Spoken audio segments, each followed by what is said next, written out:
It is again my pleasure to welcome none other than Mr. Wyatt Thompson, the voice of Kansas State, back to the show. This time we're switching it up a little bit. It's a bye week, so we're just going to recap the game that we saw this last Saturday, Kansas State at Iowa State. Man, what a nail biter. I don't know about you, but I was sweating that all the way into the final drive of the fourth quarter. 10-9. It's not often you see scores like that anymore in college football. Maybe in 1916 when they first started playing each other, it was a little bit more prevalent, but not in 2022. So what a great win for Kansas State, and the defense really showed up.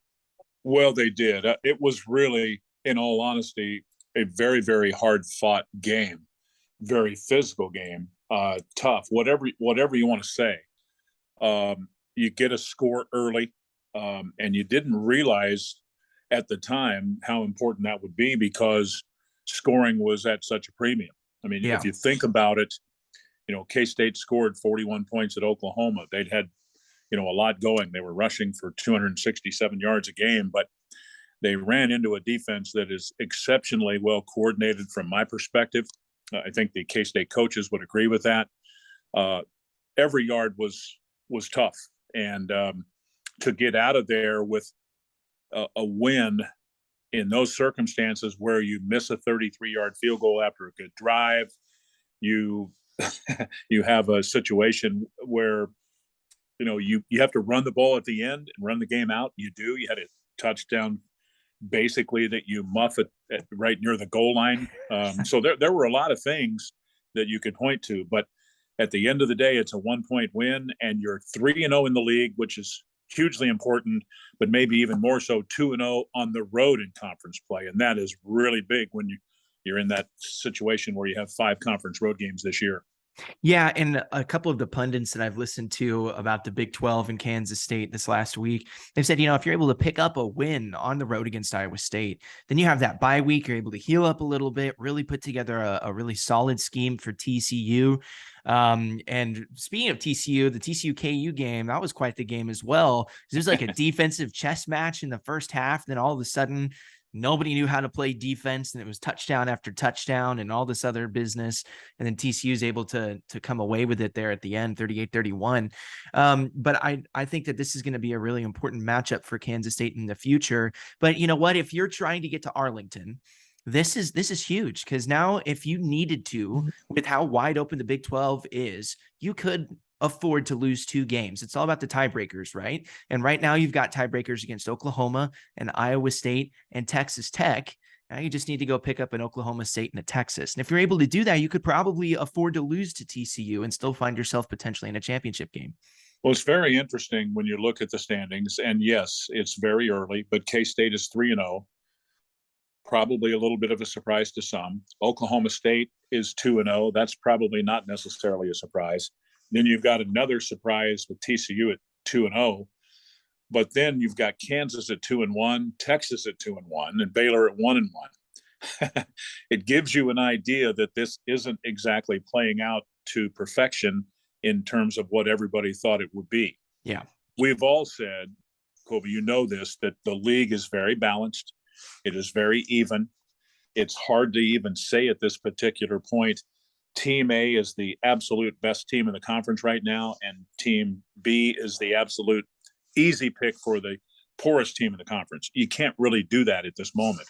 And so, trying to augment my point, all of these games are going to be crazy good, and or like pulling teeth, like it was the other night. Somewhere in between. You know what I mean? It's just what it is. Yeah. Yeah. Oh, of course. And I mean, when's the last time that we've seen Oklahoma dead last in the Big 12 at 0-3 in conference play? I mean, that is just astounding to me. And it's like I think I'd said to you last week, it looked like they had lost to Kansas State twice, and how Kansas State comes in, beats them by a touchdown in Norman. They're number 6. They drop to 18. TCU curb stomps them, but then Texas lays the hit stick on him and shuts him out. I don't know when the last time Oklahoma goes 0-3 and gets shut out is, but that has to be, I don't even know if they've gone 0-3 and been shut out in a game like that before. I mean, that's just astounding. Well, they've been 0-3 before, but here's how long it's been. 1998. The 49-0 shutout is the worst shutout loss in University of Oklahoma Sooner football history. Wow. So this is a little bit unprecedented on several levels. And I think it shows you, kind of what the league is. Texas is the one team that I think everybody thought was going to be really good. At least I'm talking about like the national people, not necessarily the people that cover our league and probably, frankly, know a little bit more. Sure. But it is a scenario with Texas that we know they always have talent, but they are starting to play a little bit better. I mean, even in the games they lost in Lubbock. That's no crime. They lost to Alabama without Quinn Ewers. So you have to take them seriously, especially when, it's one thing to beat Oklahoma when they're down, but like you said, they dusted them. It was bad. Yeah.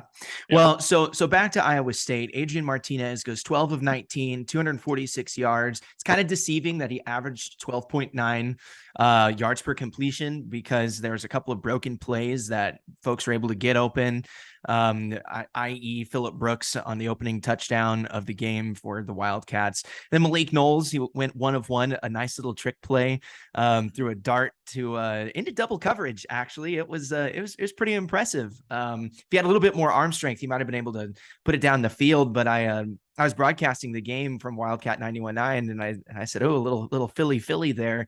That was a little trickery. And then the defense, of course, just looked as stout as they always did. Josh Hayes just picked up the defensive player of the week. Isn't that like the third week in a row that Kansas State has picked up defensive player of the week? Yeah, and that you know what? In my opinion, that was his best football game at Kansas State, and that says a lot because he's played some very, very fine football. But how many times did we see on crossing routes he make a tackle short of the sticks? Yeah. And many of those times against Xavier Hutchinson, who's really a handful in a one-on-one scenario. We've said it before, but this is a guy that has been a corner most of his career and now is playing at that safety position and really doing an excellent job. All three of those guys have been good, but man, he was exceptionally good the other night. Yes, he was. And just the Kansas State defense in general was exceptionally good, being able to force Hunter Deckers into situations that I don't think he necessarily wanted to be in. And the Iowa State, credit them as well. I mean, Kansas State doesn't necessarily have the most high octane offense, but to hold them to 10 points, that's equally as impressive. So, I mean, it was just one of those games that I had sat back and said, my goodness, this is going to be a dogfight to the very, very finish. And then credit to DJ Giddens as well. He ran hard. Deuce went down kind of late there in the game, and he's the one that picked up the first down to seal the deal. And it very could have resulted in a Kansas State punt that would have put Iowa State in a position to score. I was so impressed with what Giddens did. He hasn't gotten a lot of carries this year. As I sit here and look at my chart, he's carried the ball 27 times in 6 games, but impressively averaging 6.6 yards per carry. That's what's most important. And when K-State, they struggled to run the ball most of the night, but when they absolutely had to run the ball and get a couple of first downs late in the game, he was a big part of that. And I think as a young player playing in just his 6th career game in that environment against that defense, you got to tip your cap to him. That was terrific. That offensive line was good too. There's no doubt. I really liked the fact that when the game was on the line, that's when K-State really did a good job of physically tough running the football to put the game on ice. And it's hard to do that, as we know.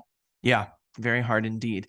Well, thank you, Wyatt. I appreciate you taking 10 minutes out of your day to put this little segment together for me, and looking forward to next week and a ranked matchup against TCU, prime time, 7 p.m. on Fox. So yeah, and they've got a big one this week against Oklahoma State. I'm anxious to watch that. I'm sure like me, you'll be watching that intently too. And that could be a very, very big football game in Fort Worth a week from Saturday for sure. Good talking to you, buddy. Yes, it could. Thank you, sir. I appreciate it. My pleasure.